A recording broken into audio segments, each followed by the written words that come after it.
went into with no experience in television whatsoever, and made a tremendous number of mistakes for the first year. I mean, still make mistakes every year, but I think, but hopefully learning as we go and improving things. But we just didn't have any production experience, so we came in kind of knowing how we wanted to write it, but not knowing anything about the casting process, the editing process, working with visual effects, working with a production designer, all that stuff that you need to know, and it's been a steep learning curve. They would get behind a project and they would give it a solid commitment.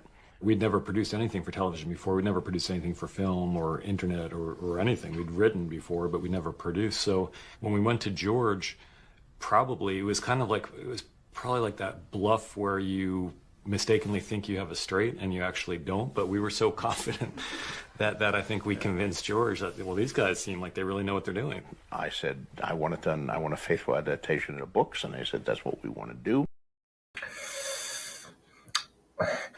Well, this crap ain't faithful. Well, here we go. We had to talk about the bells. Honestly, one of the most uniquely bad, character assassinating things I've ever watched. There is nothing, I can't think of anything that actively ruins characters worse than this. Even TLJ only ruined Luke. This ruins at least 6 main characters. Alrighty, let's bring in first Mike to defend the White Dragon.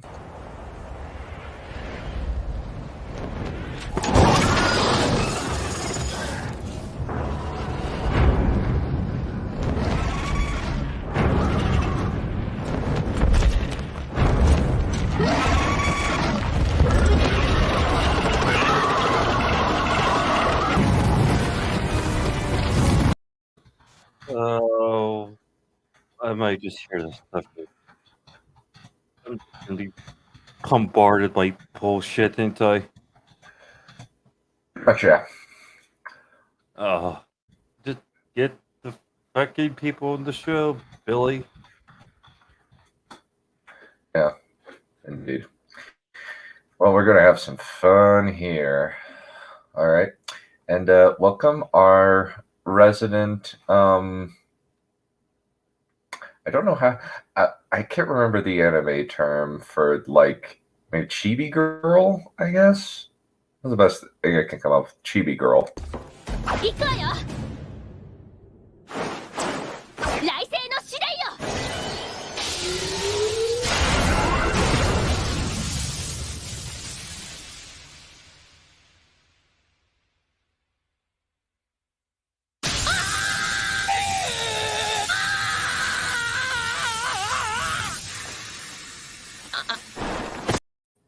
It occurs to me, I don't think I know the term either. However, it's Nakomimi.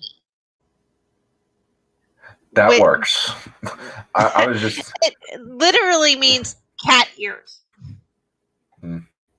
Gross. Well, there's actual Yu-Gi-Oh! There's an actual Yu-Gi-Oh! Card called Nekomane. It's got 0 attack points, but if it's destroyed by a card effect, it makes it so that the turn automatically ends. Interesting. But yeah, freaking liars. Yeah. That's hilarious. Yeah. Alrighty. Well, please also welcome our other Game of Thrones expert. BULLCRAP should be joining us soon. I think he's having his. He's still in his coffin, gaining power for the day. Maybe. He has to abuse his laptop 5 more times and then he can join. Or something. Yeah. Let's not jump to conclusions. We don't know he's attracted to laptops. I think it's quite the opposite. Oh, if you want to take it that way, yeah. Maybe. I'm sorry, I couldn't resist. Something else.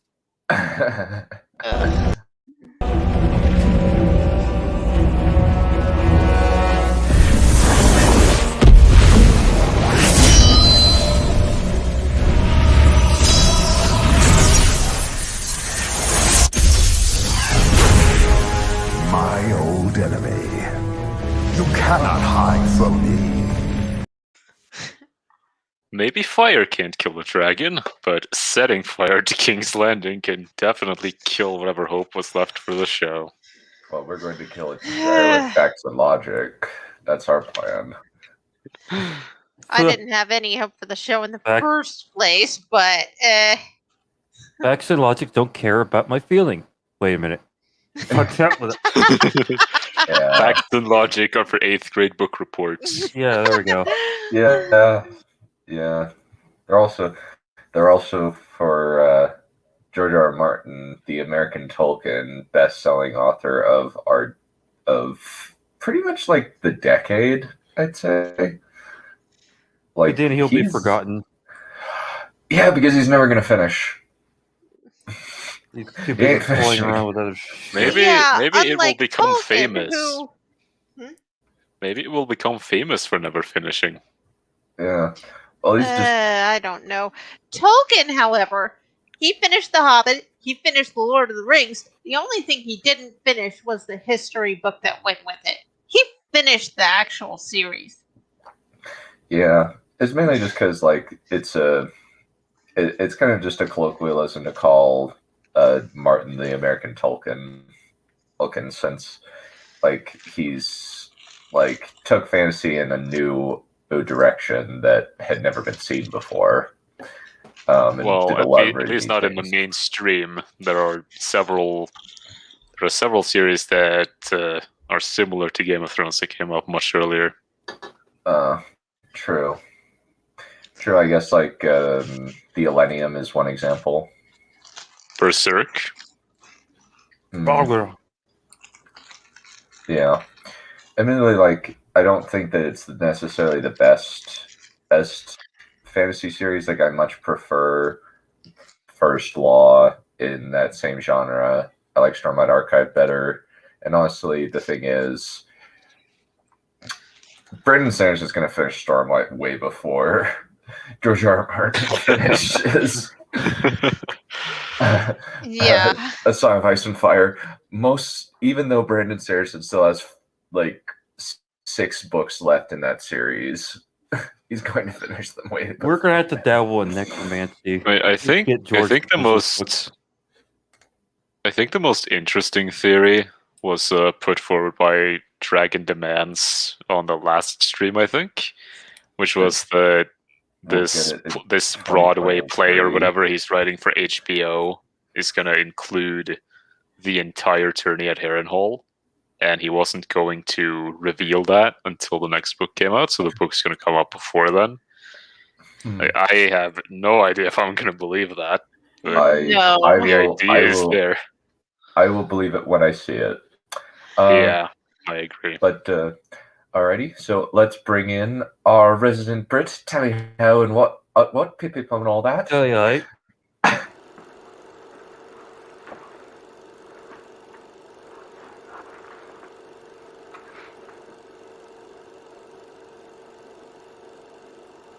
Yep, that's me.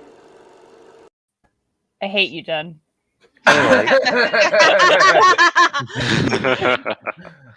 Yeah, Lauren in the chat just said, "Die horribly, Bright Lord."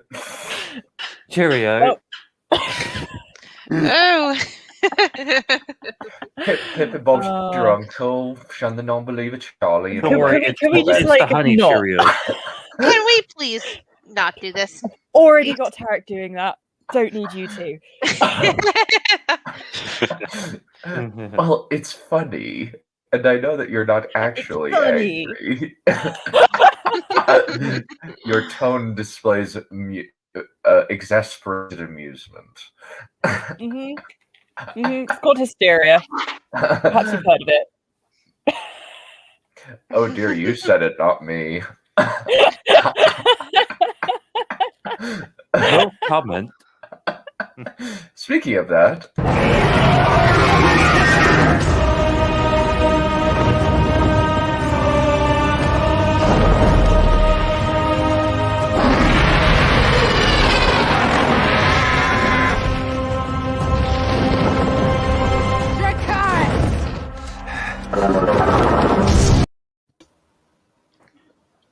Murder. Yeah, I think I actually should have. I apologize. I've picked the wrong entry. I should have used this one.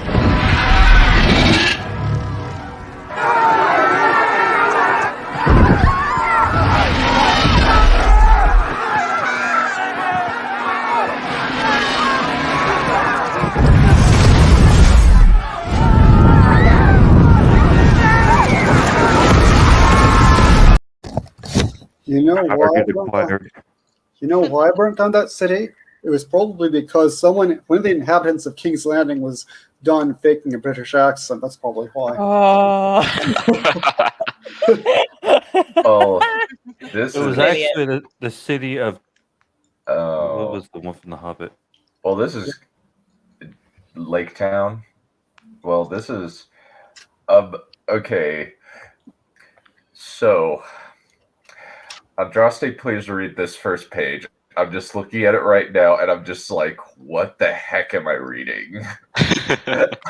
Well, if you want, you could just call me Ornstein for this one. You know Let's get to dragon slaying. Right, Lord? Yeah. I think you're going to need a lot of "you're wrong, you're lying" for this chapter. Oh yeah, that's gonna be, that's gonna be on constant That's gonna be constant. But you're fucking wrong. You're so fucking wrong. You're wrong. You're lying. Also, there's a little thing that I want to remind everyone. On page 375, there is a page talking about Jorah's death and how it would bend the plot too much to have him survive the long night and end up on the wall. Just keep that in mind. Oh, yeah, I remember. What? Oh. Yeah. Seriously? Yeah, the other stuff I can believe, like people randomly turning into homicidal maniacs, I can believe, but Jorah going to the wall, no bloody way. Pardon my language. To be fair, it would have snapped it. Homicidal. I love that pronunciation. That's great. You see, it would have snapped it because it was already twisted enough. Yeah. So I gotta say hi to people in chat. Sup, Akos Kovac. I've never seen Deadwood, but I will definitely believe that. Most things are better. Revolution ends better than Game of Thrones. I seen Deadwood. They build houses out of it. Horned Rabbit, hello. Hypatia, always a pleasure. Space Junk, also a pleasure to see you. And our resident lovely British. You're ignoring me. I had to, you know. If only I was. If only you were there. Wait a minute. Too bad Becca isn't here to see that. Okay, so I think I'm just gonna start reading. Did you say hello to Horned Rabbit yet? Yes, make note of this. The super hello, and also make note of the super poetic, not at all journalistic language on this page. Chapter 30. The things we love destroy us. Daenerys Stormborn of the House Targaryen, after years of struggle and hard-earned lessons in leadership and love, returned to Westeros with her Unsullied and Dothraki armies. She forged critical alliances with the Starks, Greyjoys, and Tyrells. At the Battle of Winterfell, Daenerys helped lead the victorious effort to destroy the Night King and his army of the dead. Fuck you.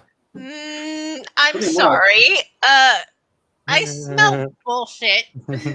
Critical alliances, eh? No, the one that caught my eye was the one that says hard-earned lessons. Yeah, me too. Funny. Yeah, that is funny. One thing here that I'm kind of like, place your bets, folks. He's going to turn this into a shot at fan theorists. Leadership, maybe, but not love. Hard-earned lessons in mass murder? Well, like, also, I'm wondering if we're going to be able to compare her lessons in leadership and love to the the lessons that Benioff and Weiss learned at their very expensive film school. So, She probably got a better education than them because they didn't learn jack. They got burned. I think I'll just continue. Can I just make one comment? Genocide is for 8th grade. Genocide is for 8th grade book reports. Yeah, well, why is it here then? You see, that burned them so hard it caught a city on fire. Yeah. Daenerys then took her forces south to King's Landing.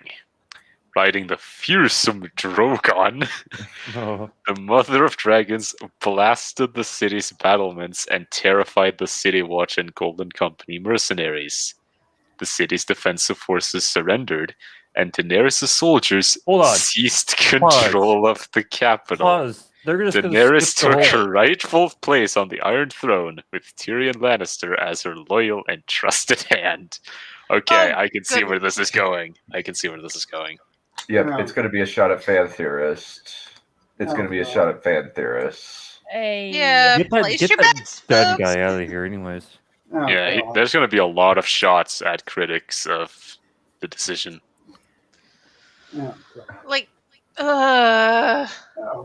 It's funny because that would have made more sense, but we can't. Die horribly. Also, I'm wondering if they're just going to skip over the Dany kind of forgot stuff. Probably. They seem to just skip over the whole fucking ballista bullshit. Like it's like, nah. Of course, because there is no way to defend that. There's no way at all to defend that. So they're not even going to try. Okay, I'll just continue. In the ensuing days, Daenerys the First Targaryen, first of her name, ordered Cersei Lannister executed for treason at the ruins of the Sept of Baelor. Cersei's punishment took place at the same spot where Ned Stark had been unjustly killed many years before. The surviving Starks bore witness to her fate. Jaime Lannister, given his thorny history of heroism and brutality, was sentenced to serve the remainder of his days in the Night's Watch. Sansa Stark was granted permission to rule the North as an independent kingdom. This actually sounds better than the ending that we got. I know. Oh, yeah, it does. Isn't it just too cliche and too expected, though? Aren't you just so annoyed that you expected it? No, oh my God. I prefer things to be predictable when they're supposed to be. Well, it's not even about. That's what people get so confused about. Is the whole word predictable? It's like forget the word predictable. Makes sense. Adds up. Leads from one thing to the other. Whether you predict it or not is how you write it. Right. Follow through on the foreshadowing you've already put down. God. In the show, the Red Wedding is played as a big shock. In the book, there is a lot of telegraphing for that scene in A Clash of Kings and the Storm of Swords. May I? People are so fucking retarded. Look at this. Wait. May I? What? Yes. May I point out that GRRM himself has commented on this, saying explicitly that you should not try to stretch things to make it incredible, to make it to make it that is true, unpredictable. If something predictable is the thing that ought to happen, then you should make it happen. So for reference, folks, I think that we should share that since the Dany kind of forgot moment is pertinent. I have the thing pulled up. Allow me to show you, just as a reminder, how that happens. No, I don't need to see this again. God damn it.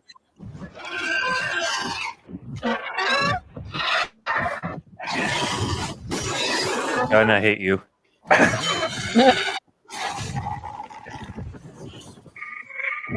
Oof. Easy peasy. Lemon squeezy. Nobody. Go ahead. Yeah. Railguns. Yeah. Behind a rock. They're hiding behind a rock. That should not have happened. We were hiding behind a fucking rock. That should not have freaking happened. Yeah, exactly. Yeah, auto. It's So like the stupid. lock-on in Dark Souls, except you apply it to ballistas. Yeah. Apparently these ballistas work like cannons later. What? Yeah, it looks No, better than ballistas cannon. should not. No, that's not how ballistas work. The hate- great Europe, Bowmaster of King's Landing. And it's just like it just has to run, even though they fired all at once. That's so dumb. Circle And they around. just- Hit them from behind, you dimwit. Now watch. Basically they turn into cannons. Fuck me. Those are fucking railguns. Fuck you. These are fucking machine guns with arrows. Oh, good What lord! the That's not how. Jesus. Oh. What? I don't. I hate. What are we watching? Like can't. Primitive Pirates of the Caribbean or something? What are we watching? Primitive Pirates of the Caribbean right now or something? Also, I I think I found the clip where George talks about plot twists, and I think I'm just gonna share it. Oh yeah, that one. One more thing. Have any of you guys ever played Halo Reach? No. No. I've not heard good things. Well, the ballistas kind of like every time they fire, I keep thinking of the freaking Mac cannon from the last mission. Okay, let's just go with this clip right now. Yeah. What if they're guessing the things that I haven't revealed yet? What if they guessed them correctly? How does that affect me? Do I then say, "Oh my God, they figured it out already. I better change it," or do I just ignore it and plow ahead? And what if they come up with better ideas than the ones I had? Do I steal them? And I didn't like any of these possibilities, so I said it would be better for me to try to keep my distance and not go on these boards and try to. Somehow it's a futile effort because people also write me emails and people come to public forums like this and they come up with me at signings and whisper their theories in my ear and things like that. So I am kind of aware of some of the speculation out there, but I try to keep my distance from it precisely because I don't want to be impacted. I mean, it's one of the drawbacks of the whole internet culture and this world that you guys have created, that something that previously maybe one reader in 1,000 would have guessed, but you still had the other 999 who would have no inkling until you reveal it in a book. Now that one person in 1,000 puts it on an internet message board and everybody sees it and they say, "Oh yeah, that's right. No, now I see the clues. I got it." And pretty soon half the readership, or at least the internet savvy portion of your readership, knows it. But what do you do then? Do you change it and come up with something goofy and outlandish that you haven't done the foreshadowing for, that you haven't laid the foundation for, just in order to surprise people? I mean, sure, I could have like aliens come down, and that would certainly surprise the hell out of everybody. No one is predicting that, but I wish he had. It would ruin the series. So so basically, you can't let yourself be influenced by this stuff. And yet, dumbass and dipshit did exactly that. Well, and again, it's just so annoying. All you've got to do is like not write it obviously. I mean, there's limitations in, if the thing that you've picked is pretty predictable, you're not going to be able to like wear that down that much. But like a lot of things, if you write it well, it will still surprise people, especially if you use like red herrings and shit. It's like, it's so easy to just get a basic like structure. Oh God, it's so annoying. Yeah. And surprising people is only it's not necessarily the chief purpose of art and literature and all that. Anyway. No, it's more of a technique you can use along the way. It's more of something you can use to add to what you're working on. It's not the end goal.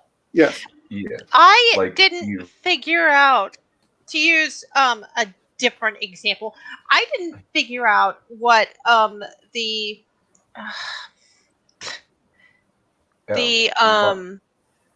no, not Martin. I'm using Sanderson. Yeah, I'm using Sanderson. I didn't figure out what the what are they? The parchment? I didn't figure out the parchment were the ones being talked about until the reveal. But that's just me. Someone else might have figured it out all the way back in when the first couple of hints were dropped. I didn't, but that doesn't mean someone else did. I for sure didn't figure that out. Also, there is another clip that is equally pertinent. Mm-hmm. What do I do with that? What do I do with that? Yeah, these people have guessed the secret that I'm going to reveal in book 6. People have already guessed that here, and book 2 is just out. You really have two choices there. You can ignore it and proceed with your plan, despite the fact that some people know where you're going. Or you can get all panicky and say, oh my God, they figured it out. I can't let that be. I'll have to change it. I'll have to go in a different direction. And I think some writers do that. And I think that's always a mistake. Keep that last one in mind. Keep that same energy. Do that.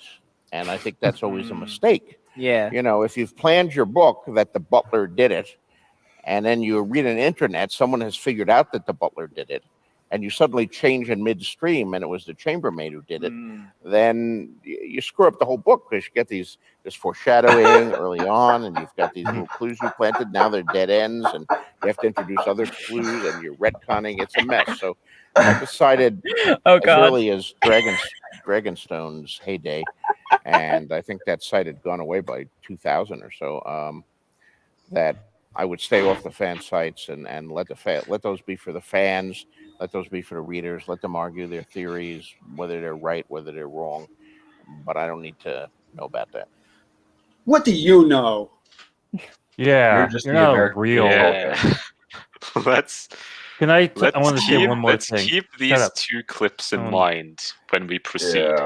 Yeah. Yes. Also, as for Ryan needs to know this. One of these days, like I need to bring on the fighting expert to look at the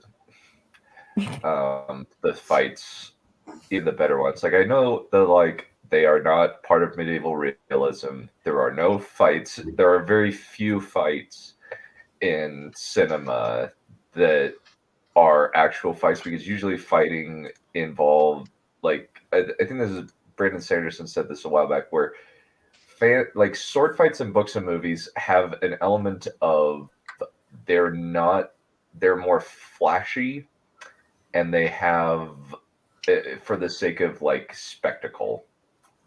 Real sword fighting, especially like in armies, is mostly hunkering behind your shield and poking at the enemy.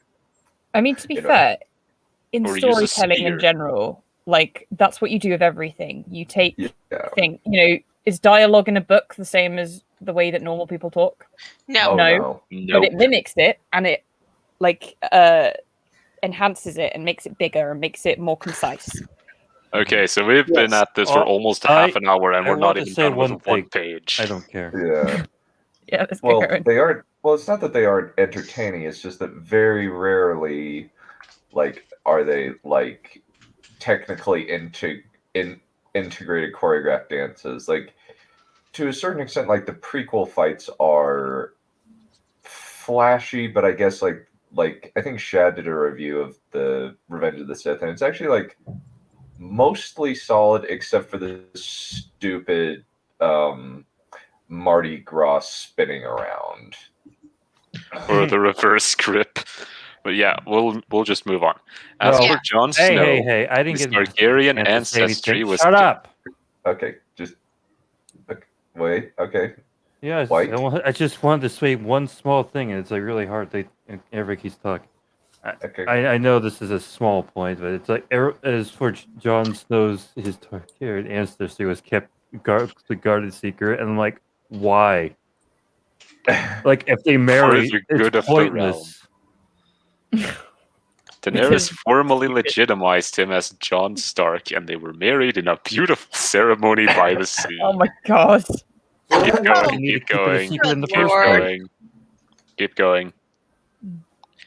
While she never did produce children of the humankind anyway, What? Daenerys peacefully ruled Westeros for decades with her loyal and courageous husband by her side. If only. Okay. Oh my god. What? What? What the fuck? I find this rhetoric Wording is here. this rhetoric is too subtle for me. What the fuck? But even I couldn't have come up with something like this. Piss off, Hibbard. Oh, sod off. Yeah, that rhetoric is just so subtle.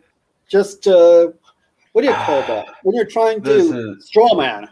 Yeah, this is a total straw man of fan theorists who came up with an ending that made more sense than this. You know, an ending that actually probably most likely would have happened because it just makes sense for them to marry. No, but what you want didn't happen, so that's why you're mad. Is this? Damn. I don't think so. Please clarify. I'm not sure because I know for sure that James Hibbard and D&D and Dip Crap and Damars are not feminists. They don't believe in intersectional feminism. They don't believe in anything. By the expert, feminists have too high of a caliber brain for these two. Yeah, that's true. Yeah, that's not very true. Irrelevant politics. Yeah. Let's move on. Yeah. For 7 seasons, Daenerys seemed destined for that sort of hero's journey ending.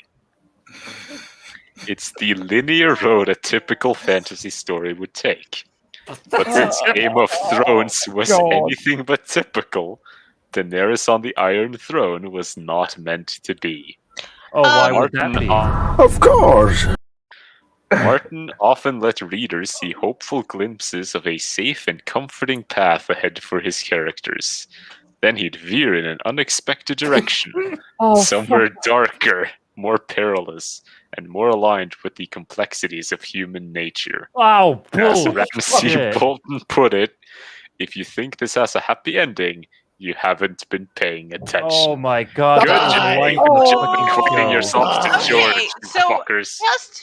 Just because something isn't the quote-unquote typical thing for a genre doesn't mean that a classical ending for a character can't happen still. Oh yeah. This is definitely like only this feels more cynical. Framing Monsters is the genuine ramblings of an insane person. This is the cynical ramblings of a dumb person. we know that the ending was not intended by the showrunners. We know that already. So stop trying to make like it's this deliberate, artistic decision. Just shut up. We know that's a last minute decision to ever burn King's Landing. So shut up and die. We know that it came past the deadline because it happened in the editing room. Yeah. Like also, they're saying like linear, and acting like linear is the opposite of like what the complexities of human nature cause. Like linear means like as in things are leading to each other. Like there's a logical cause and effect. Human nature doesn't have logic, right? The real life, no logic. Things don't actually cause each other. It's just fragments and nebulous nothingness and stupidity, right? What? Kill me. Nihilism. Yeah. When Emilia Clarke received the final season scripts detailing Daenerys' descent into madness and mass murder, she the revelation went off like a nuclear detonation in her mind. Clarke had formed a particularly strong bond with her throne's avatar. When she went through her health struggles, she drew strength from her character. Then, when on set, she channeled her resilience she gained from overcoming her personal obstacles back into Daenerys. And if you're going to do a descent like that, it can't be in a single or double episode. It has to be over an entire season or more. Don't you just love this? It's just so fantastic. Yeah, I love how they basically treat Dany as just as much of a hero as Jon for 7.5 seasons, and then say, nope, worse than Ramsay, worse than the Night King, worse than Joffrey, worse than Tywin, all of them 4 combined. Even That's though Dany. Tywin is a horrible person. Even in the show continuity, he had Tyrion's wife raped repeatedly by his guards. He's lawful neutral. Shut up. Done. You see what you just can't see it. You absolute piece of shit. See. Mr. Hibbard, I say this to you. Sit down and shut the fuck up! Emilia Clarke. I cried when I read the scripts. It was a fucking struggle. My first thought was a gut reaction, and my second thought, which was milliseconds after, was, what are people going to think of this? I had my own feelings about it that were peppered with my feelings about Emilia. Wait, what? Basically, her perception of herself. Okay, but unless this is just Hibbard talking, and this is very badly edited, she's talking to herself in third person. She kind of has a quirky way of talking, to be fair. So yeah, people do that. Okay. You have the growth of the character and the growth of me running along with it. It had gotten to that point where people were like, they're not talking about you, Emilia, they're talking about the character. I went for a walk and didn't come back for hours because I'm like, how am I going to do this? This is a situation where the script should have just been thrown out. Well, you see, this is before she learned that Daenerys just went and murdered everybody for no reason. That's not even in the script. Yeah, that's not even in the script. Yeah, this is okay. So factually, this is not the moment where she found out, oh, I'm going to kill hundreds of innocent civilians. This is basically just she kills a few soldiers that are hiding in the troops and kills a few with friendly fire, then goes to the Red Keep and burns it. But because of the fire blast, wildfire explosions start going off. Yeah. Can I politely remind everyone that there's an excellent series of videos by the Dragon Demands on this very subject? Yes. Yeah. And he actually specifically compares it to something that you could easily parallel with this, which is the bombing of Dresden in World War II. Mm-hmm.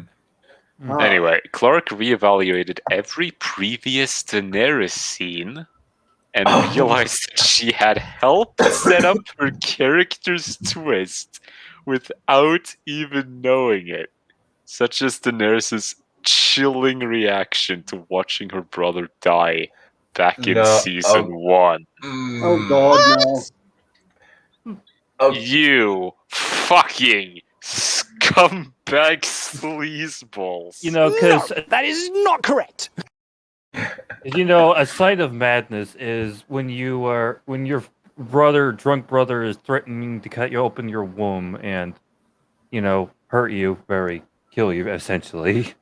That's a sign of madness, even though you tried to save him multiple times, but, Even though your brother's a moron and honestly deserves to die because abuser. Yes. This whole premise is bullcrap. Have anyone here except for Dunn read Fire and Blood? No, I have not read any of the books. I know of some of the content. I've read it. So Dunn and Balerion, you guys might remember the character of Sarah Targaryen, Jaehaerys the first youngest daughter. Oh yeah, she's cray-cray. She was cray. Yeah, she is. there's definitely something very wrong with her. Yes. And like Daenerys is so totally different from her in every way. Yes. Yeah, or Arion Brightflame. He's obviously not hers. Or And Duncan Egg. or her dad, the Mad King, or Her kind of brother.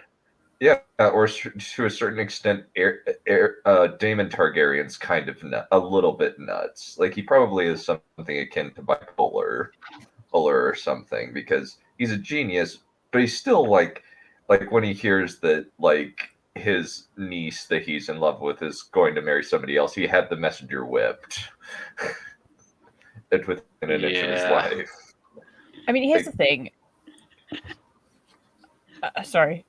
Oh, go for it. I'm... And here's the thing. Like, they're comparing like when so yeah, she's capable of nasty shit, right? Mhm. She's not incapable of committing something that's quite shocking and awful, and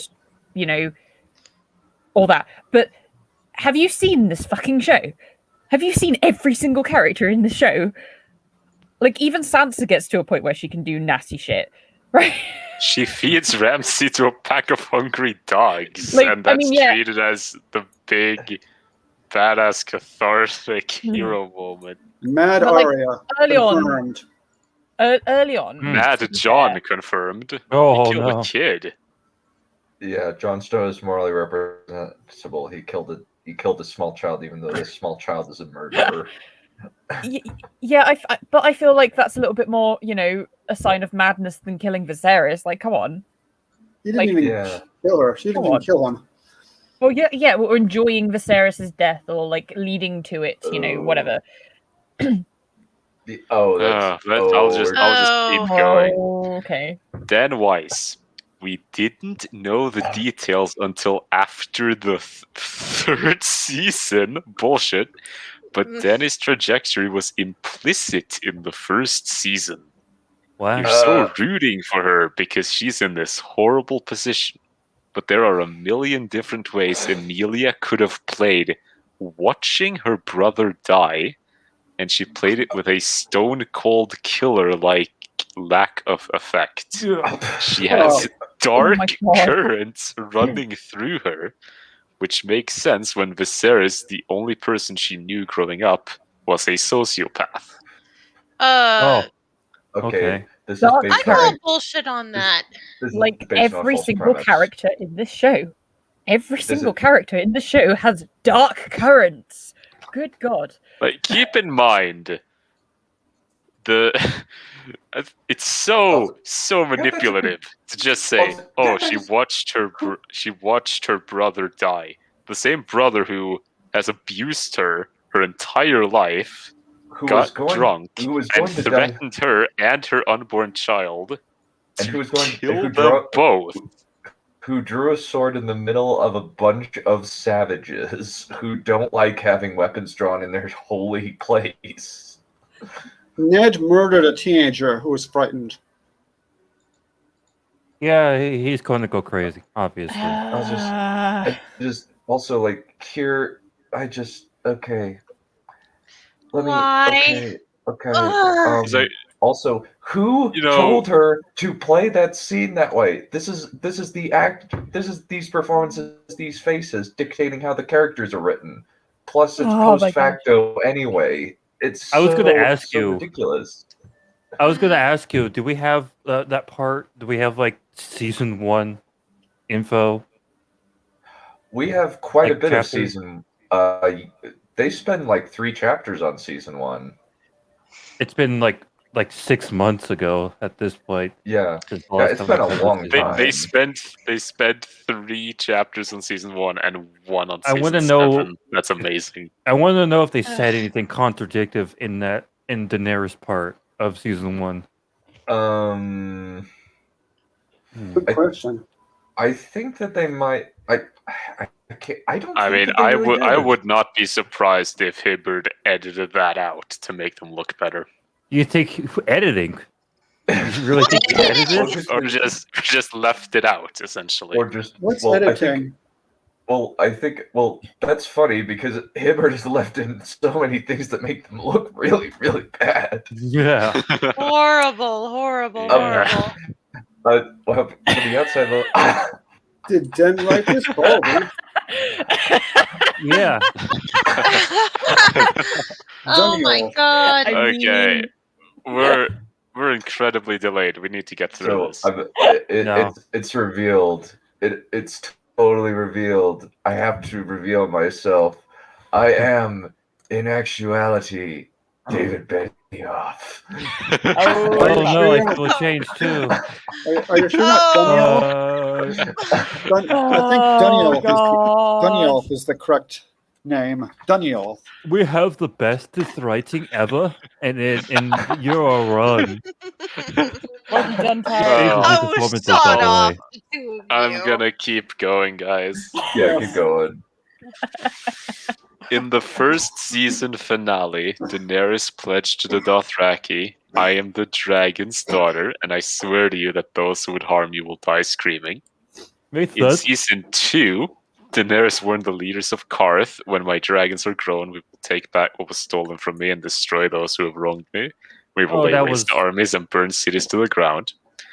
A couple of seasons later, Daenerys crucified 163 slave masters in retaliation for their doing the same to children. One of the masters later claimed his father was a good man who fought against slavery and didn't deserve his fate. Similarly, after Sir Barristan was killed by the terror group Sons of the Harpy, Daenerys burned a master alive to send a message. She didn't know if man was guilty or innocent, and she didn't much care. In season 6, Daenerys promised her Dothraki followers, echoing Khal Drogo, that they would kill her enemies in their iron suits and tear down their stone houses. And in the penultimate seasons, she ignored Tyrion's pleas and had Drogon torch Samwell Tarly's father. Can I just quickly point out? I'm sorry. Go for it. Can I just quickly point out that there are numerous scenes that flatly contradict this picture they're drawing? He's selecting certain ones that can be made to quote foreshadow, end quote. Huge big screaming scare quotes. The whole mass murder thing, but there's like a million things that flatly contradict it. And Lindsay Ellis and I think also Mahler have like a whole bunch of them in their reviews. So there's a whole bunch of things that flatly contradict it. Yeah. Also, here's the thing: Tyrion Lannister in the books is turning into a psychopath. Can I say one thing? I think we're missing one important thing. Is that most of this is like from the TV show. Well, yeah, like the season 2. Yeah, there's what happened to I Want a Faithful Adaptation of the books, and that's what they're going to do.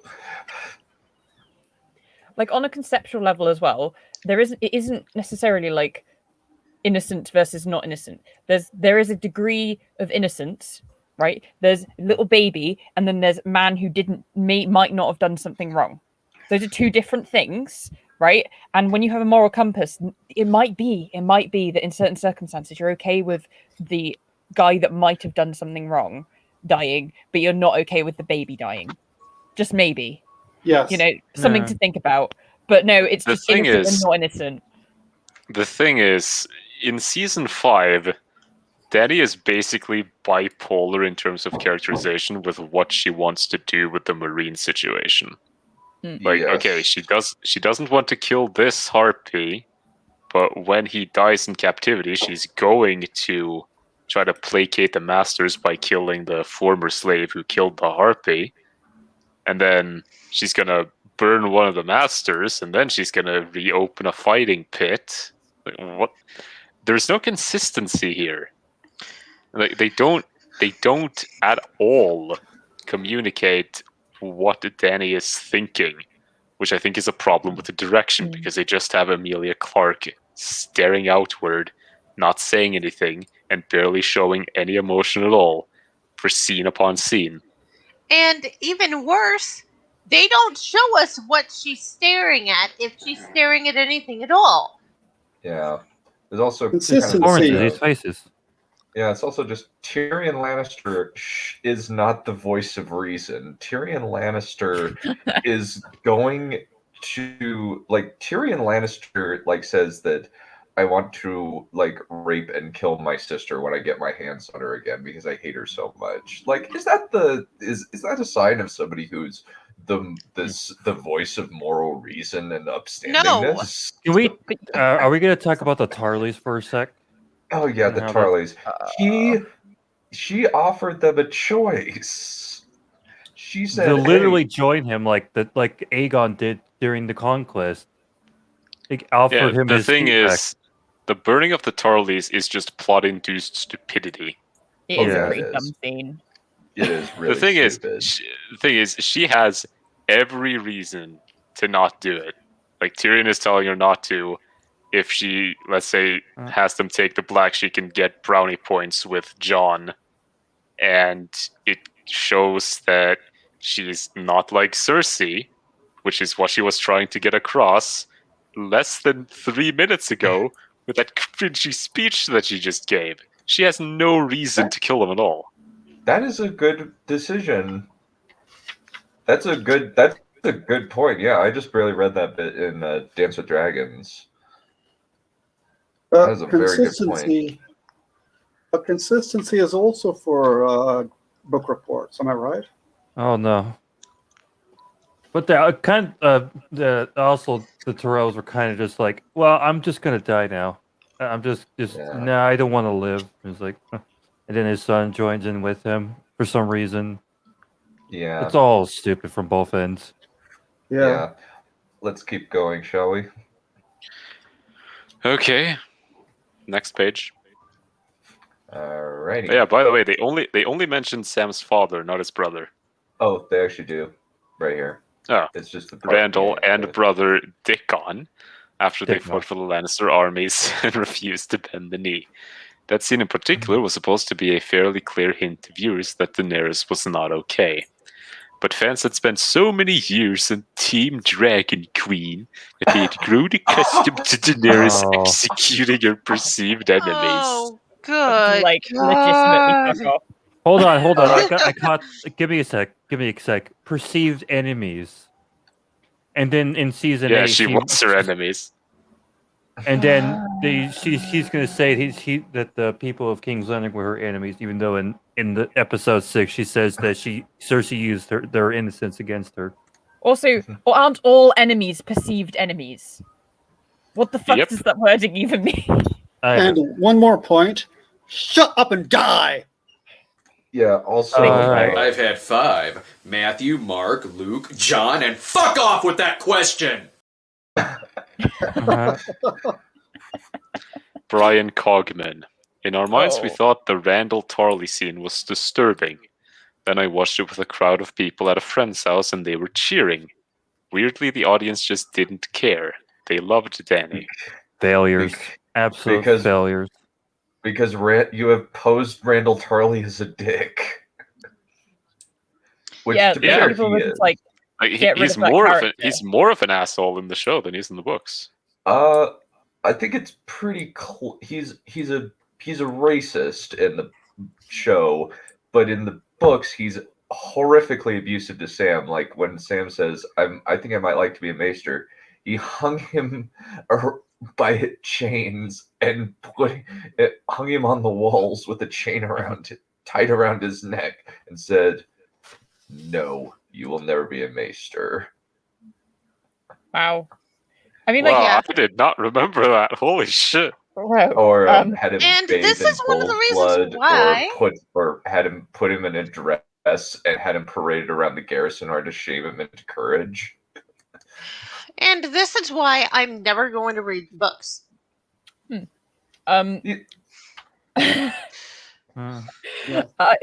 are ways, and maybe not with the book version, but with the show version, there are ways of framing the death scene in such a way that you go, "Wow, I hate this character, but ooh, that was a bit much."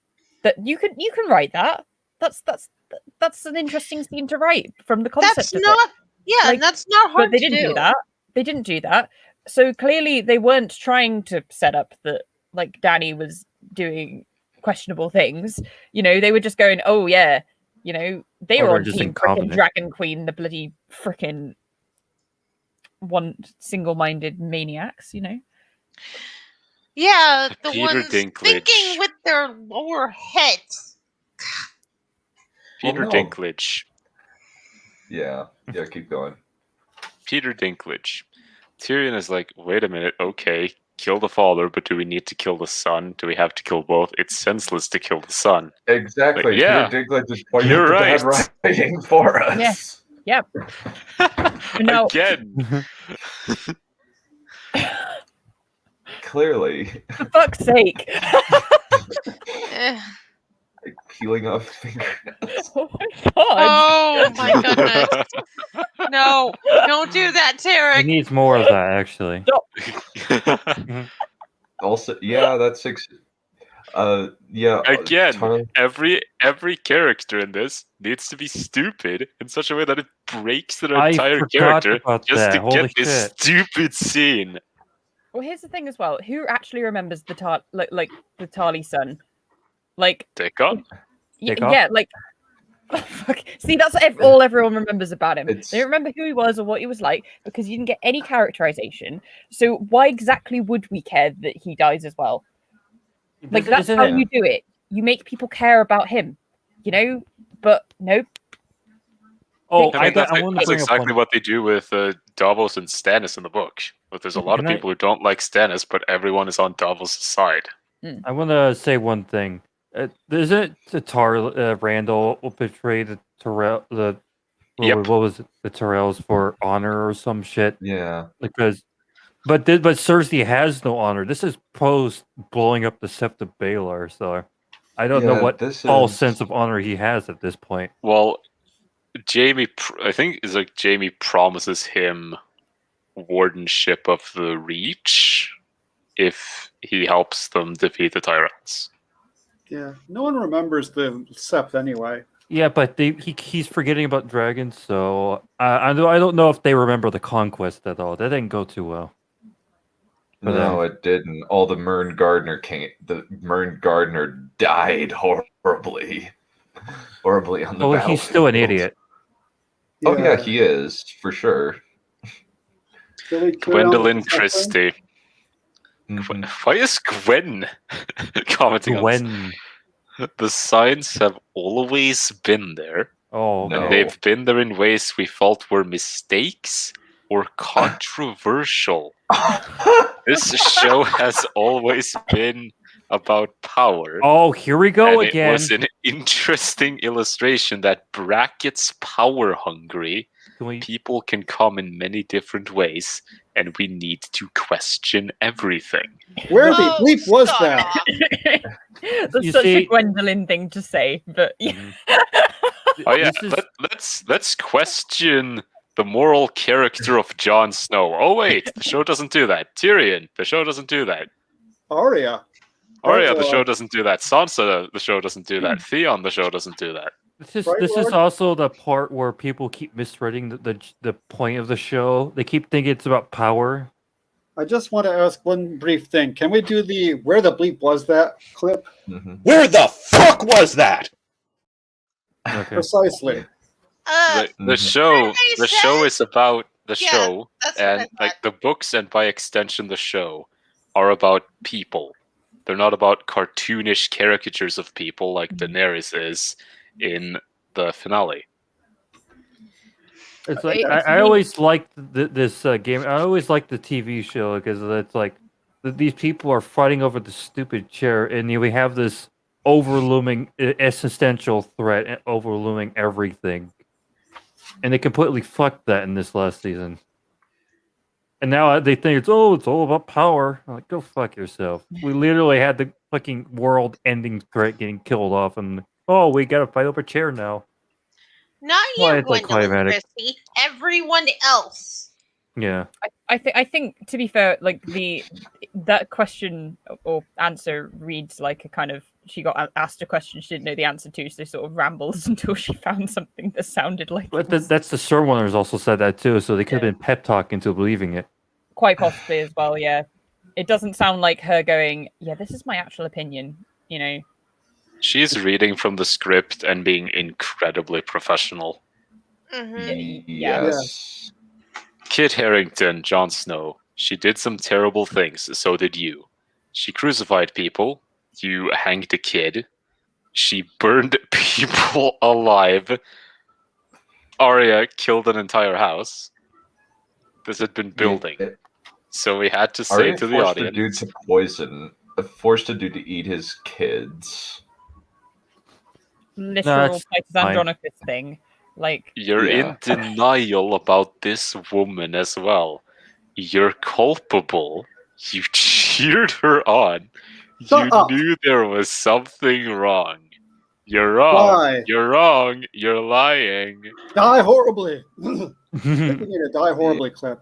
I will. Whatever this is needs to die. Yeah. Yeah. Agree on both fronts. But you're fucking wrong!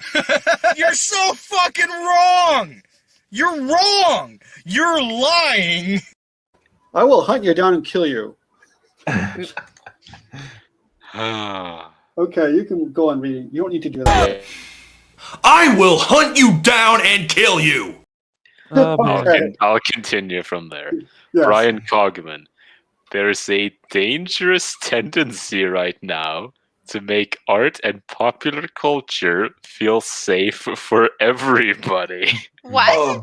What? oh, get off. What? What are you talking about? I don't believe in that. Oh, it's finally showed Very up. true. That's very Hello? true. Dragon Yeah, the Bad. everything that Kit Harington says defending season 8 is invalid. He didn't actually see it. Like, actually. This is the kind of story that's meant to unsettle you and challenge you and make you think and question. Then why didn't you have the White Walkers win? I think that's what. Next page. That was my idea. Hold on. Hello Hold on. there, Dragon Chap. George's Hello, intent was with A Song of Ice and Fire, and David and Dan wanted to do that with the series. Make the audience never rest easy. Over the years, producers sometimes gave Clark notes about how to play a moment, nudging the character toward her tyrannical destiny. Oh, right. No, shut up. Oh. Jesus Christ. Survey says? Bullshit. Bullshit artist. Con. Freaking Cogman. Scam. Liar. That makes absolutely no sense!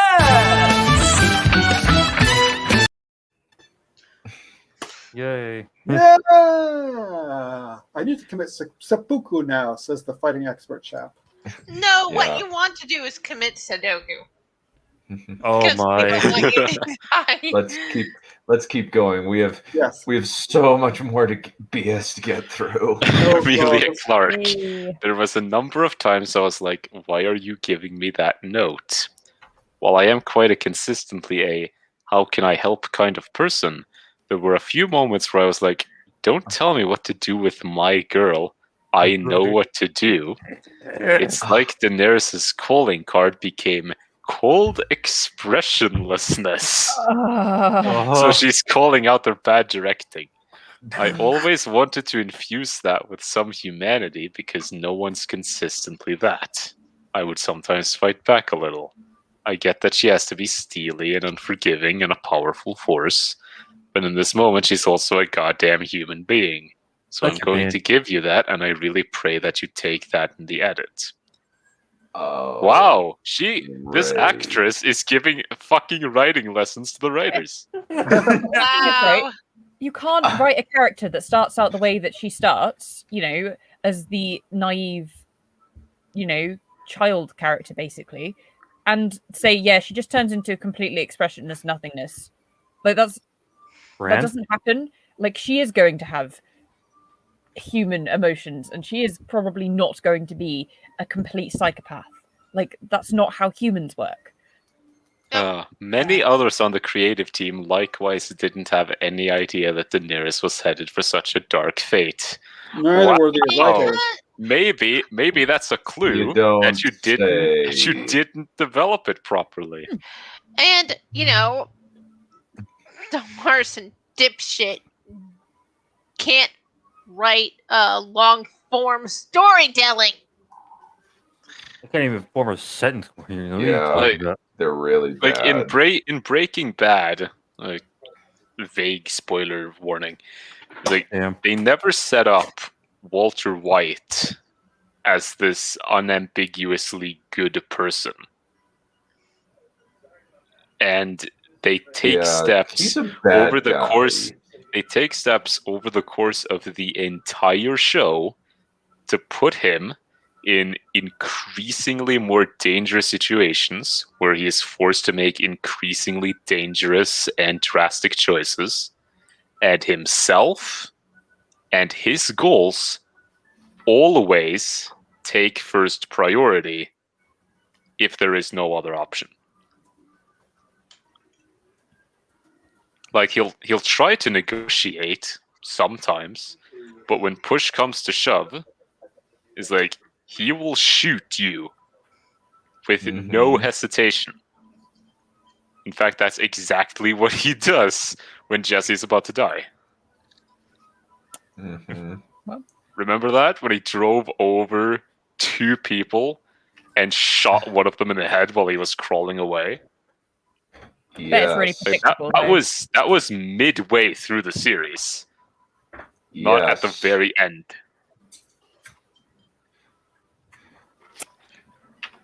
Yeah, I don't see Nick. It's perfectly normal. What are you talking about? Did it surprise everyone though? Was everyone shocked? Oh my god! I was not shocked There's when that chocolate happened. chips in these cookies. Yeah, that's my point. But what about the faces? Yeah, what about faces? Did they focus on the faces? Brian Cranston emotes so much more than any of the actors in this show did last season 4.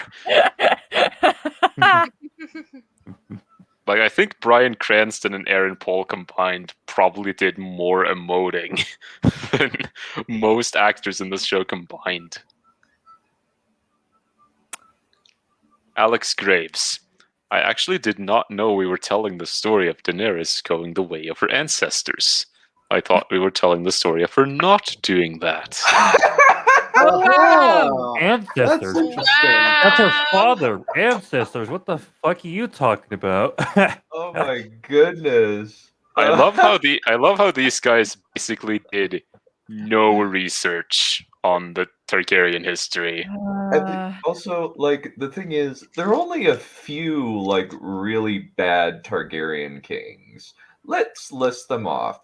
Who are the worst Targaryen kings in the story? Aerys the Second, Maegor the Cruel, Aegon the Fourth, Aegon the Fourth, and Maegor the First. Maegor the Cruel. Aegon the Second is pretty bad. Yes. Baelor is controversial, actually. Yeah, well, Maegor is controversial. Like, he's a warmongering jock dude bro in a lot of ways. Yeah, but he destroyed the faith, he's clearly messed up in some way, but there's no sign of like clinical insanity. Yeah, he's not psychopathic. There are certain like rationale behind what he does. Like, he's like saying, no, the faith are psychotic, they need to die. Because kind of comes across as like a hyper version of like real life brutal sort of rulers in history. Like, he's more extreme, but he's got the same lines of logic to him as like the ones that you wouldn't say it were nice people, but were, you know, incredible like strongman rulers. Okay. Yeah, like Maegor the Cruel, like, they call him Maegor the Cruel, but in reality, like, he honestly did more good than bad long term, because the Faith are crazy. The Faith were trying to murder his whole family. Yeah, you just wouldn't want to actually personally know him. No, you would not want to know Maegor the Cruel. I would be scared of. I would be very scared. Just like Maegor. What he is called Maegor, like Maegor he's the Cruel. Maegor. He works fine as like a leader of an army. He's not a good king. Yeah. It's like even like the really really bad kings, like Aegon the Unworthy. Like he was just like a lecherous man whore who couldn't control himself. Yeah, he and basically did whoever has a- did whoever he wanted. Like he's like Henry VIII, essentially. Yeah. Wave to the chat. Olivia Williams. Hello. Hello. Hello. I mean, to be fair, I think me and Dunn were discussing this ages ago in the server, but like Maegor has elements of Henry VIII as well, but in the religious war or religious like Reformation type side of it. So it's almost like he's like the young Henry VIII, and then like the lecherous and kind of indulgent, lazy sloth version of Henry VIII is Aegon the Unworthy. It's almost like two different sides to him. It's like there are several members of the Targaryen family that are kind of assholes, and then there are quite a few who clearly have something wrong with them mentally. Yeah. It's like these people treat the whole the gods flip a coin thing and take it completely seriously. They're falling for the exact same narrative that the characters in universe are falling for. All right, you guys know this better than I do. How many of them, like, how many does that tally up to compared to their whole family? Maybe a handful? Yeah, a handful. Like, most of the Targaryen kings have been... Wait, like, let's not even take kings. Let's take the entire Targaryen family. It's like, when do we have, like, who do we have who we could say very likely have some sort of mental problem? I would say Aerion Brightflame is definitely one. Yeah, we Aerys have the Aerys the second. We have Aerion. We have Sarah. I think I mean Baelor, but he's probably there's something wrong with him. Yeah, Baelor the Blessed is insane. He's he's not a mass murderer though. He's not a mass murderer. He's super religious, like kind of like a cult. He's a cult. He's a cult buy-in person. That's no different than the faith militant potentially. Well, I mean, he buys into like the notion of like the cult of the Seven. Would a Templar Knight sound right? Templar Knight on faith steroids. Yes. I mean, Viserys, he can kind of count. Maegor the Cruel, he's not crazy. He thinks he's brutal and he's ruthless, but he's not a madman. Yeah, being brutal and ruthless does not automatically make you insane.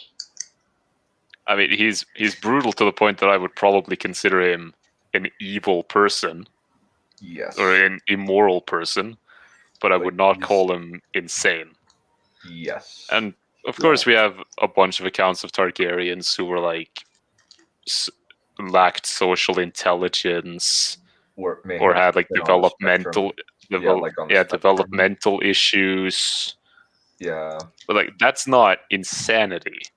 To be fair, they kind of just come across as, slightly more hyped up. But again, we're talking a fictional universe, a slightly more hyped up version of like actual dynasties that existed. That is a very good point. And honestly, Tywin does technically worse things than Maegor. Okay, so tallying up Maegor's list of sins, he burns a few cities, kills a bunch of faith militant crazies, and kills. Well, he forces 3 women to marry him after he's already married 3 other women. Yep.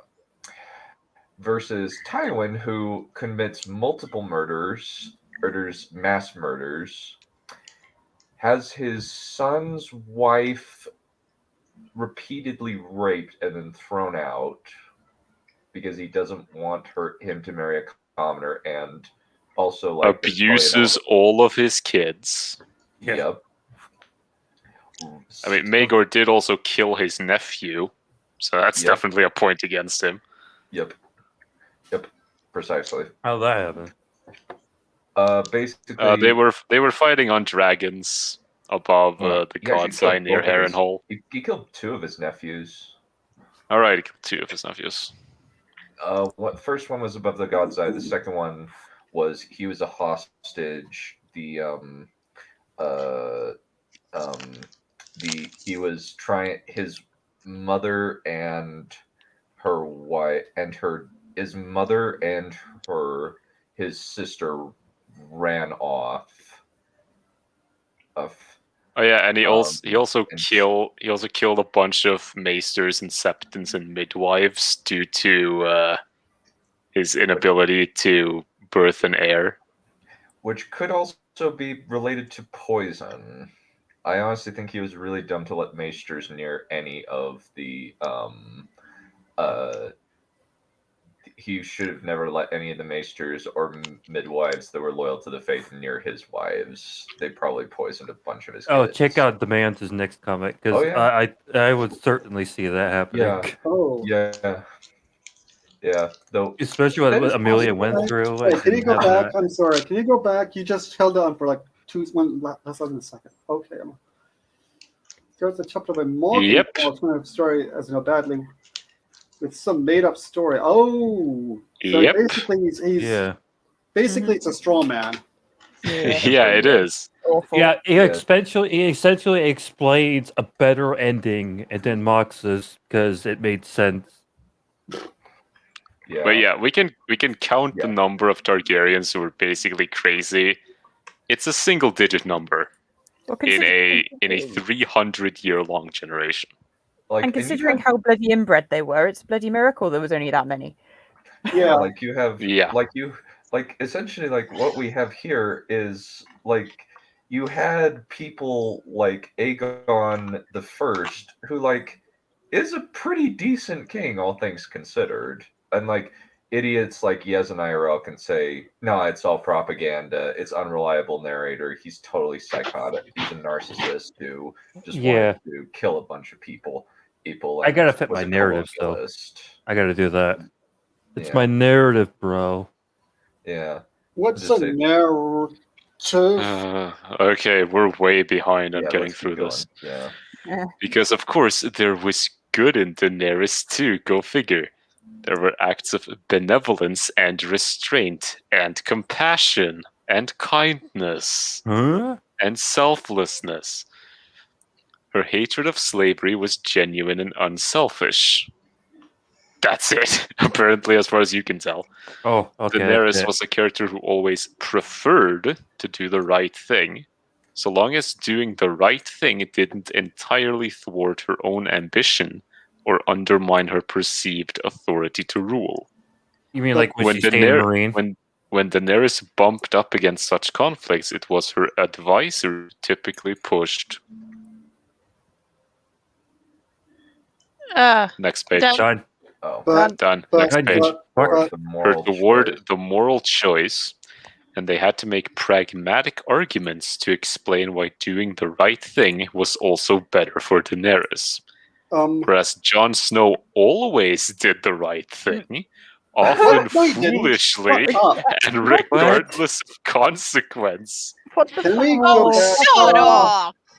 go back to that whole thing about when Dany wasn't up against an obstacle or whatever that thing was, then she would do the right thing on the previous page? Blarion, I have all these on my Discord. You can switch back to them there. She preferred to do the right thing so long as it didn't entirely thwart her own ambition. So how would not burning King's Landing have entirely thwarted her own ambition? And it's hard to rule. Why did she stay in Marine Mm-hmm. for 3 seasons, despite everything that was happening, and trying to make amends with everyone, if she was purely selfish? Yeah, like a lot of people will say marrying Hisdar was cruel and psychotic. She's making a giant concession. Yeah, there are people that saying her forcing Hisdar to marry her is no different than Joffrey forcing Sansa to marry him. Oh yeah, you mean like every man is crazy in these time periods apparently, because they force women to marry them. You know, it's crazy. Okay. What? Yeah, I mean, it's the Middle Ages. Women are like forced to marry men all the time. Are they always Well, yeah, crazy people? But also, like, one way around versus the other way around. Like, fucking Sansa was like a child still, and also a captive. Like, huh? Okay. I mean, Hisdar was also a captive. Oh yeah, but, I it's guess a completely different context. he was an adult, and like, look, I mean, I know by the end, I guess Daenerys is more of a psycho than Joffrey, but at the time, no.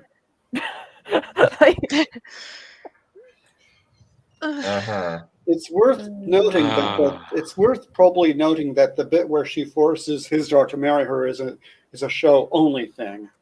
Yes. Yeah, Yeah. it is. Yeah, that's fair. I want a faithful adaptation of the books, and they said that's what we're gonna do.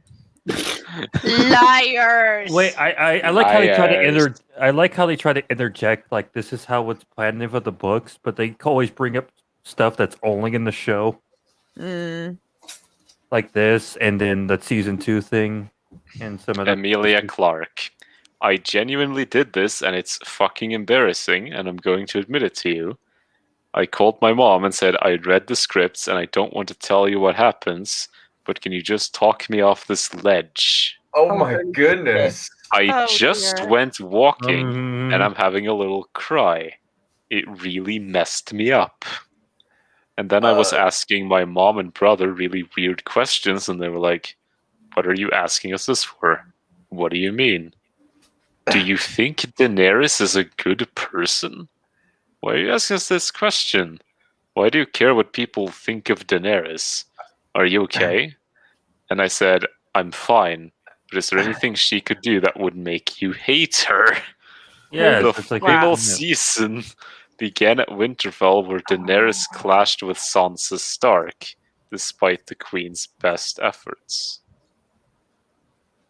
Oh my god. Yeah, it feels like that. Yeah, it's a phase where I'm starting turning into a werewolf. Wow, for a pair of quote unquote writers who are so obsessed with how the actors perform it, they sure don't care that much about their actors. No, they don't. I mean, it's not as if the Long Night chapter didn't prove that already, but this is like the Tywin versus Maegor comparison. It's like the Long Night is basically Maegor in terms of like you do the whole kill count and nobody cares.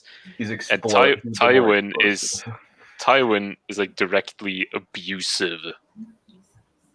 Like he takes advantage of emotional ties. It would be one thing if Daenerys had been, not a good person from the beginning, but that's not how she was written. Yes, that's because Benioff is not a functional adult. Yeah. He's really not. Emilia Clarke. I think of that as like Meet the Parents. I hope they like me. This dude's wicked. It's a real good thing we got going on. He's the final piece. We're destined for greatness, and world domination is a breath away. I don't understand. It's just I think it's at B Malachi Dunn. I just look at Yep, it is. Yeah. Yeah, I don't frequently use Twitter. I need to get back on putting up screenshots on Twitter. Well, if you don't care about people finding it, you could just shoot it in the comment sections. Well, I care about people finding it. I just don't know if I know that like several people. I think I know For Arya actually retweeted my thread. the lady who Yeah, did the they Austin did. Film Festival, and I was just like, dang, that's Oh, wow. really cool. Since she's Hey. kind of a celebrity. Sophie Turner. Yeah, not that impressed. Oh Sansa had found her Oi. safe place and wouldn't let anyone get near it. She really didn't appreciate someone coming into her home again, her happy place, the one place she really cares about, and basically taking over and taking Jon away from the north. So is Sansa basically one of those crazy safe space people? Maybe. Holy shit! Like I was like, I- what the I'm- fuck I- is she This talking about? this I actually didn't need sounds. to- You didn't need This to annoy actually me into doing sounds. it. This sounds remarkably aware of the trauma of sexual abuse victims I don't know. than we I don't know know. these people can exhibit. Yeah. Well, you didn't have to annoy me. You just suggested it. I was like, yeah, sure, I'll do it. Come on, Yeah. give her the credit, Jordan. Give her the credit. I love how the actress who plays the character is galaxies ahead of the writers who know everything when it comes to awareness of their characters. It's Yeah. Oh yeah. It's maybe It's worth. like Amelia Clark had a few moments where it was like she was Mark Hamill with these people. I know this character better than you do. Shut up. It's maybe worth pointing. It's maybe worth. Pardon me. It's maybe worth pointing out that at the point when Sansa is all, I found my safe place and I don't appreciate this new person coming in. Oh God, never mind. Sorry, Rage.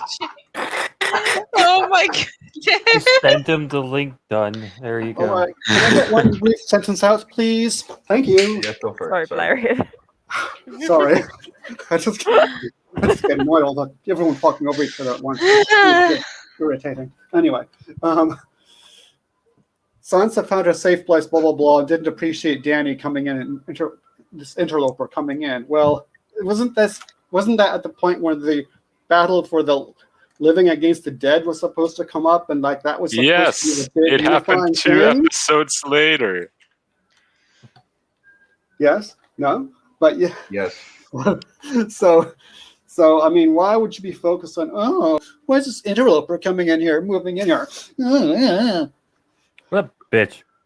Fucking hell! Like, oh my God, the way this is phrased makes me think of, it's a safe space. I mean, it really makes you hate fucking Sansa, doesn't it? You just want to just Yeah, slap her Sansa's across her kind fucking of asshole terrible. face. It's kind of terrible. Oh yeah, can safe see- place. I can see having the conflict on the level of like her relationship with Jon. I can see that, especially given the fact that the Starks have been separated and been through shit, and they're finally together and they're supposed to be sticking together, and it's like, oh God, she's going to take him away. That is a reasonable thing to write, but it so should be a thing of that appears, and then all of the big shit that's going on blows out of the water. Like that's why. Yeah, it's maybe worth also pointing out that the safe place wasn't actually all that terribly safe because a whole bunch of demons and demon zombies and whatnot were about to attack it. So maybe it wasn't all that safe at the moment. She is very unnecessarily hostile towards Daenerys.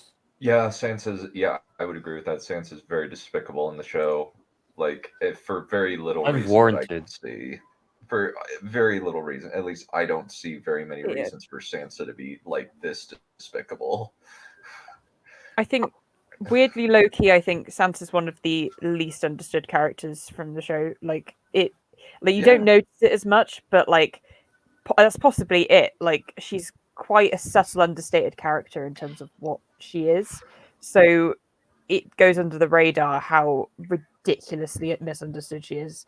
in the show, like because it just pisses me off. I like Sansa, for the record. I'm like one of those Sansa fans that everyone The hates. books, yeah, she's Yeah, I'm- interesting. It's just the show was just. Yeah, I Yeah. like. I think Sansa in the book looks is a good character.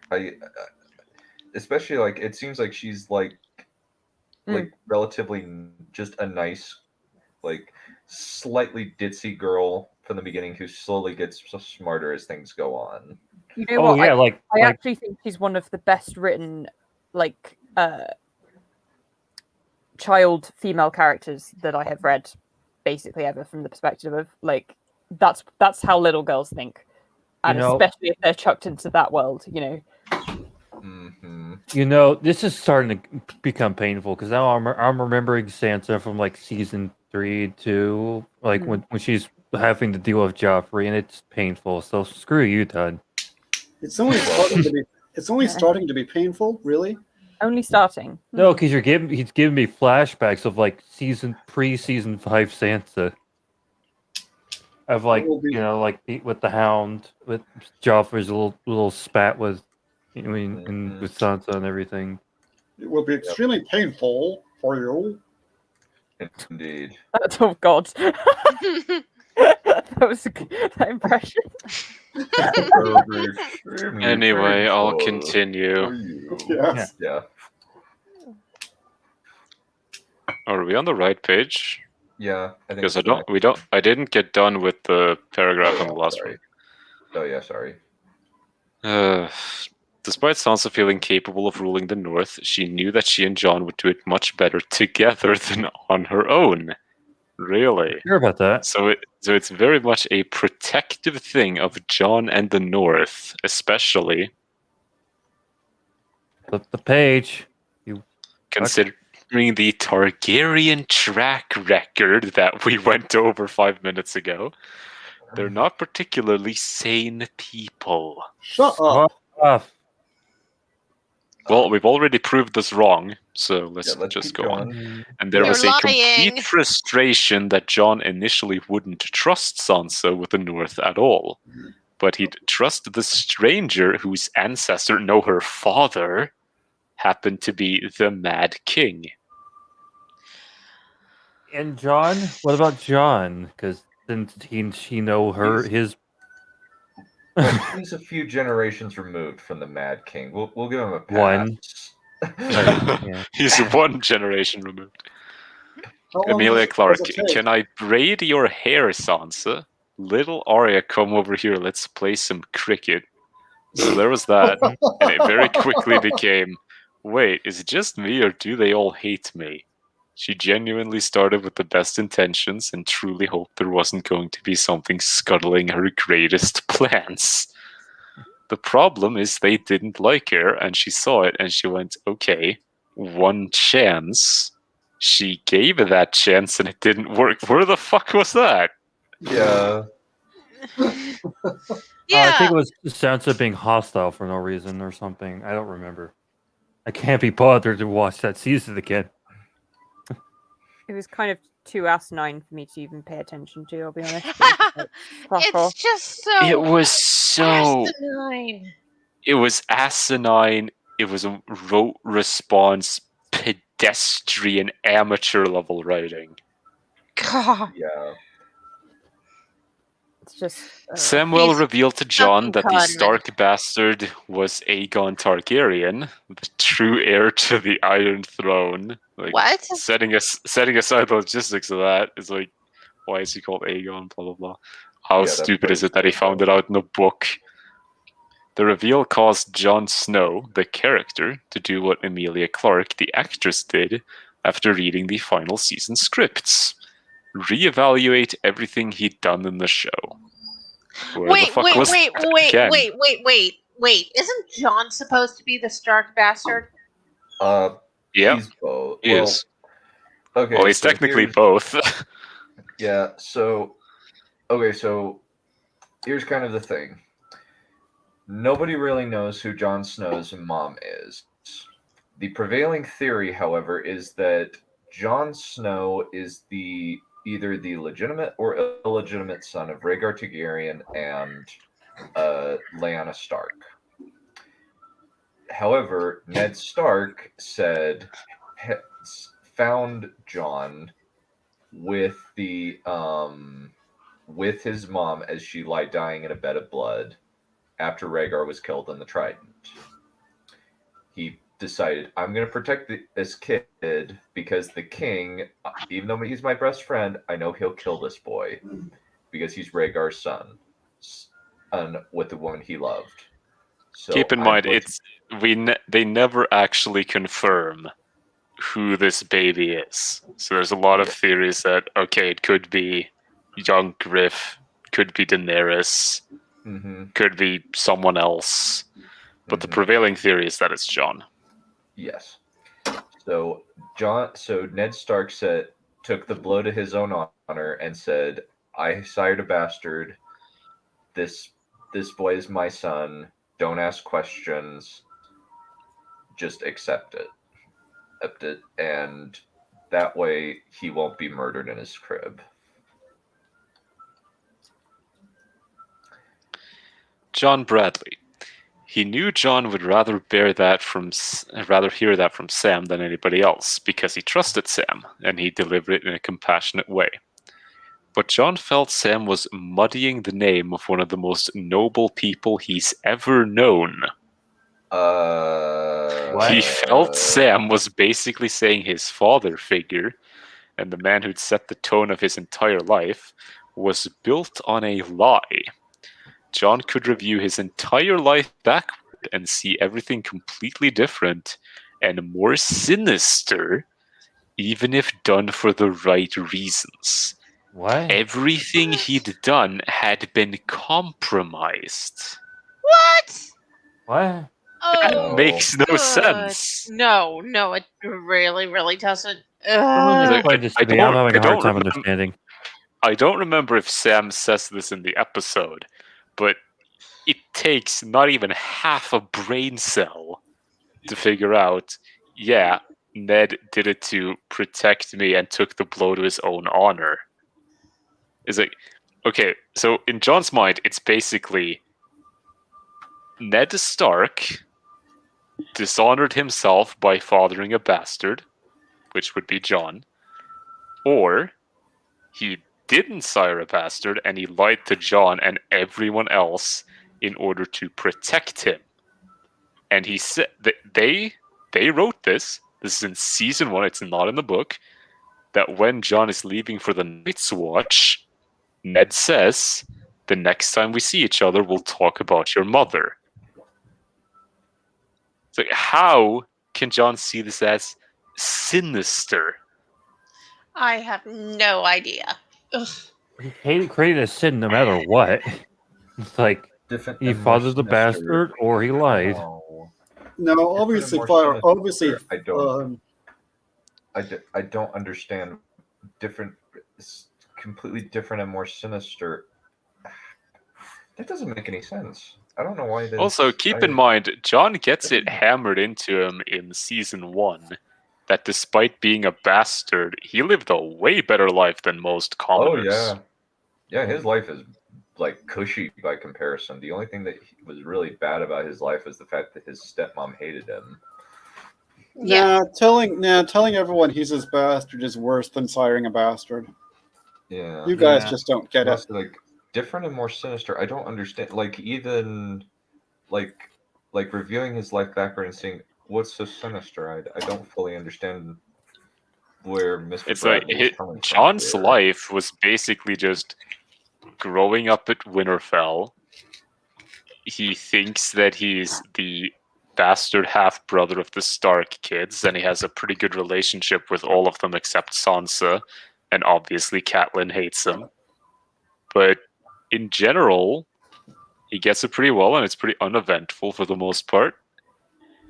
And then he goes to the Wall, where he's basically completely detached from the Ned story. Yeah. After he decides to go on the Great Ranging. Mm-hmm. Nah, you lot don't appreciate his greatness. They're great. Damn. So unfortunately, we are going. I need to run an emergency errand, unfortunately. Oh. About 3. Does that mean you're gonna cut this short? Unfortunately, yes. But I think we might. Maybe we'll do it tomorrow evening if that's okay. How far did we get? 396 out of, I think, out of 407. No, I mean in this chapter, not in the entire book. Yeah, I mean like I think there's it ends at 407, I believe. Either 407 And we're at 3. Okay, so we have 11 pages left. Mm-hmm. Oh God, no. All right, we'll just cut this short and we'll reconvene. Well, whenever. we're at Kit Harington, so we know where we're gonna pick up. Yeah. So let me actually check real quick. Let me check it real quick. Wait. Something. Yeah, I need to Chase go on, Junk, you piece of shit. Nah. Yeah. Well, okay. Well, I have 13 minutes left, so we'll just keep. We'll read the next little bit. Just so we can Okay. get there. Kit Harington. That's the thing I love about John. His purity.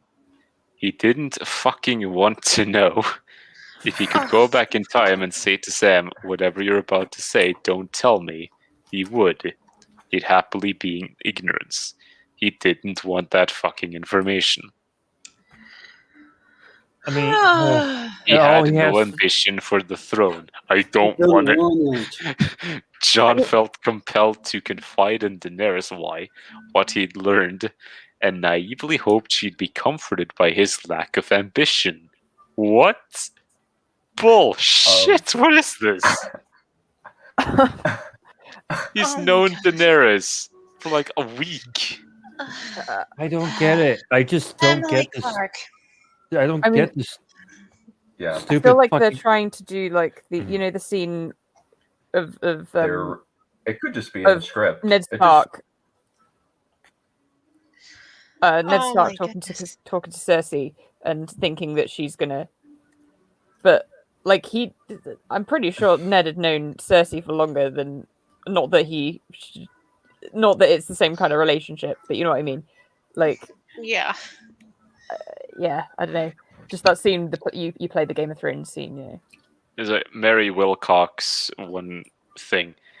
I think Kit Harington understands his own character better than the showrunners, because he had no ambition is completely different from I actively will not take it.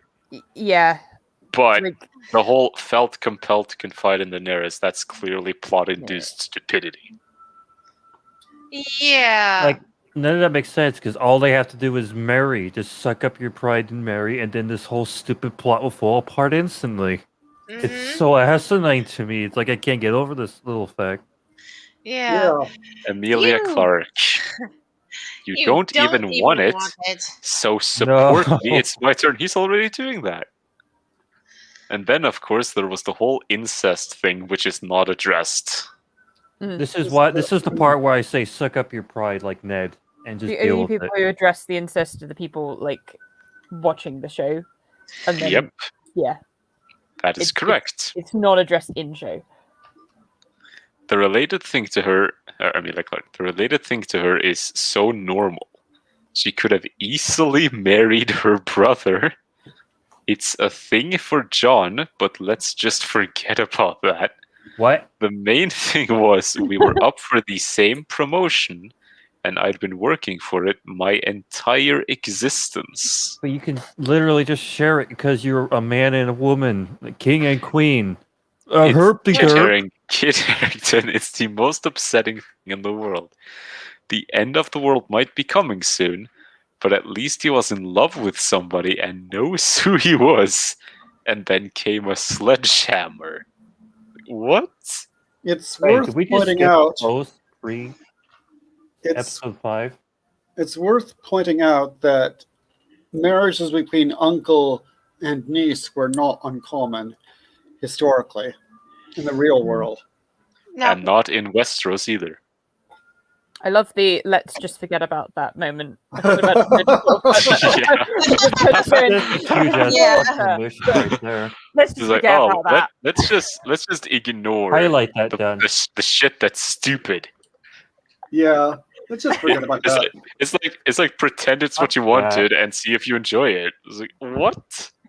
Like, cinema wins. That's one of the dumbest things I've ever heard anyone say on YouTube.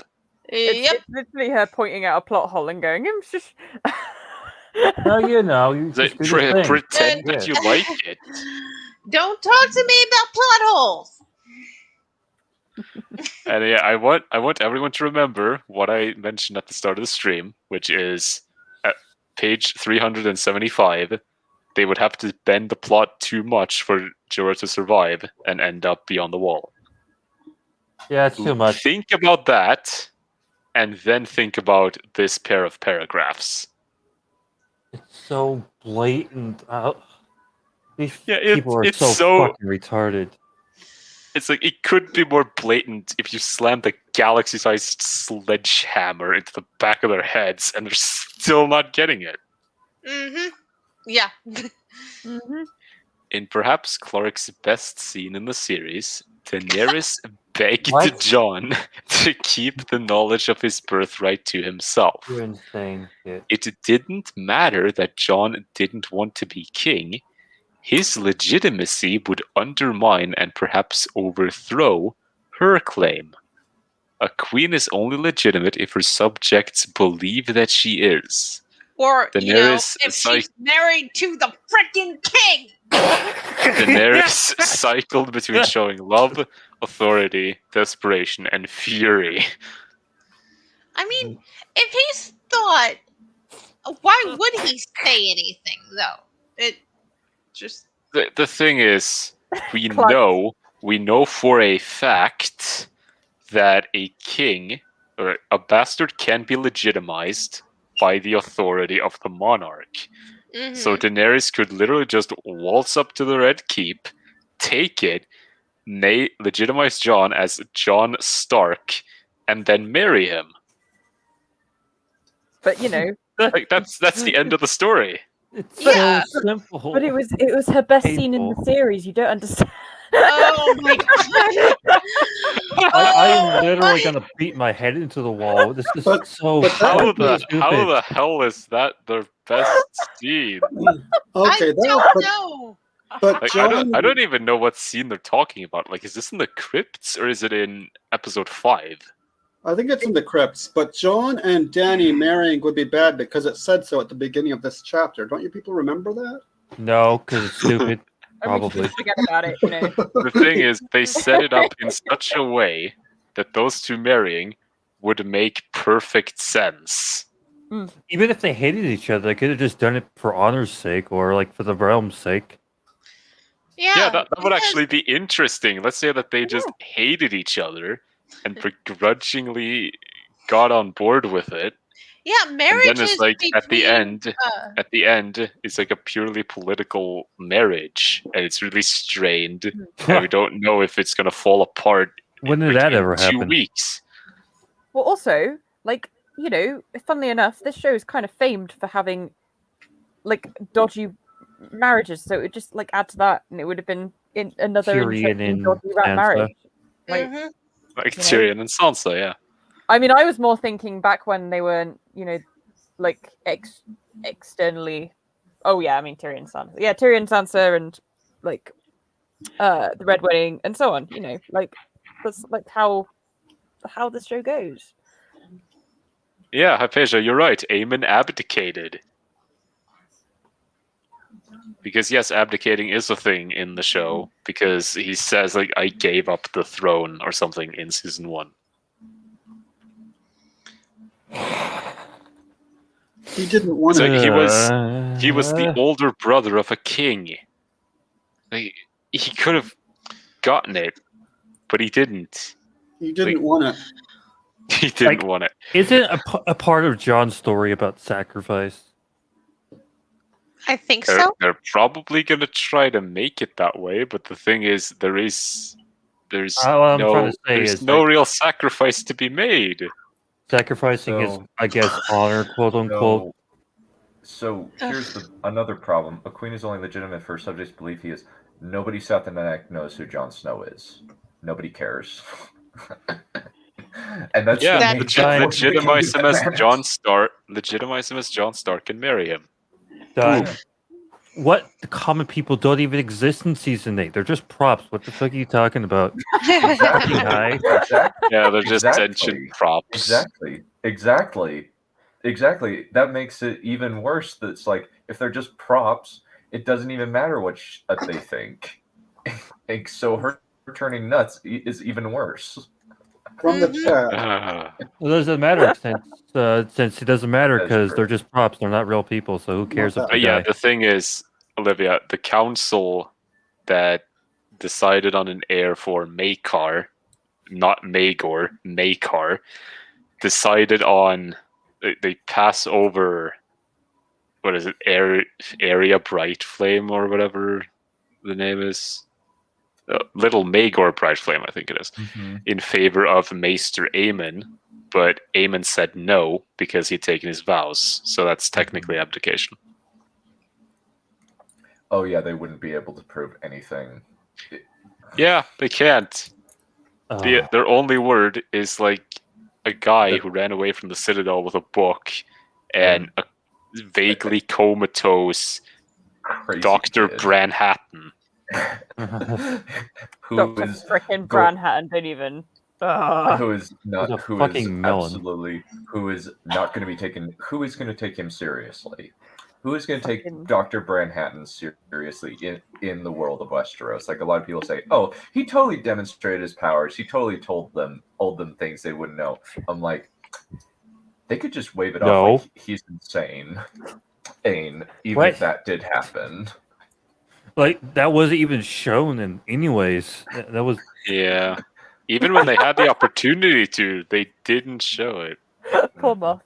I'm not dead inside. I'm not a corpse. What the hell are you talking about? By the way, Mary, you're totally right. The revelation is utterly meaningless and pointless. What are you talking about? I'm not dead. David Nutter. I've never worked with a better actress than Emilia.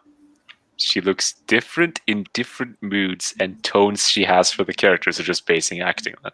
Oh my god. She morphs into a different emotional state. That's called acting. In that scene, I wanted to have them move around the set so that there would be moments of isolation and also moments of coming together. They kiss each other and he steps away from her. Then she sits down and faces the other direction. So they're separate at that point. Then he swoops down and say, "I'll always take a knee for you." It was powerful stuff. What? Okay, that didn't make any sense at all. What are you talking about? That was literal nonsense. What? They move around the set and it's symbolic. Take a knee sounds so anachronistic too. Is that really what they said in the show? I think that David Nutter's just doing it. I think he's just paraphrasing. Yeah, because his name is certainly accurate. It's like, this genuinely sounds like those bullshit script notes that we read in a previous chapter. It really sounds like that. Yeah. Like her satanic majesty's request. Oh no, please, God, can people just stop quoting that shit? It's pain. Or Sansa and Jon failed geography, so they have no idea what's west of Westeros. Basis figure. So awful. All right. I can hear the absolutely dead inside. Well, with me, I don't think it's that I sound dead inside. I just think I sound bored. Yeah, because I have this really low monotone voice. Yeah, It's I so wish that- insulting. Yeah, Yeah. it is. Yeah, Yeah. it's very intelligence insulting, and we've only. Yeah. I wish we could have gotten through more of it. Maybe we can get some done tomorrow. I don't know if I have to run my sister's to ice skating or not. I don't think I do, because like my dad said like they cancel lessons. I'll have to ask and clarify. But if not, we'll resume on next Monday. All right. Well, thank you all for coming. Sorry to cut this short. I wish we could finish this because I really, really freaking hate this. Oh God, this chapter. Hey, boy, help us. and this is like I feel one thing that's so done. insulted. Yeah, This is like you haven't one even thing that seen the Dunn show. You don't actually even suffers care. with. Yeah, I don't care and I feel insulted. That's That's amazing. impressive. Yes. I want this chapter dead. You're not the only one. With fire and blood, I will have it dead. Hey. Yeah. Yeah, true. You didn't technically Obstacles abdicate, and yeah. genoed rocks. Uh-huh. Well, we will see you guys next week. I know if we can't do it tomorrow, we will return on Thursday for Russian Lord of the Rings. No. Oh, cool. Oh yes. And the immediate response from White is no. Oh, come on, be a man. Be a man. You can do this. Let's I am not a just human, let's you just idiot. call this off. Okay. I am be a not the male. fun of that. You Be a Stay male. single, everybody. Alrighty. See ya. Bye.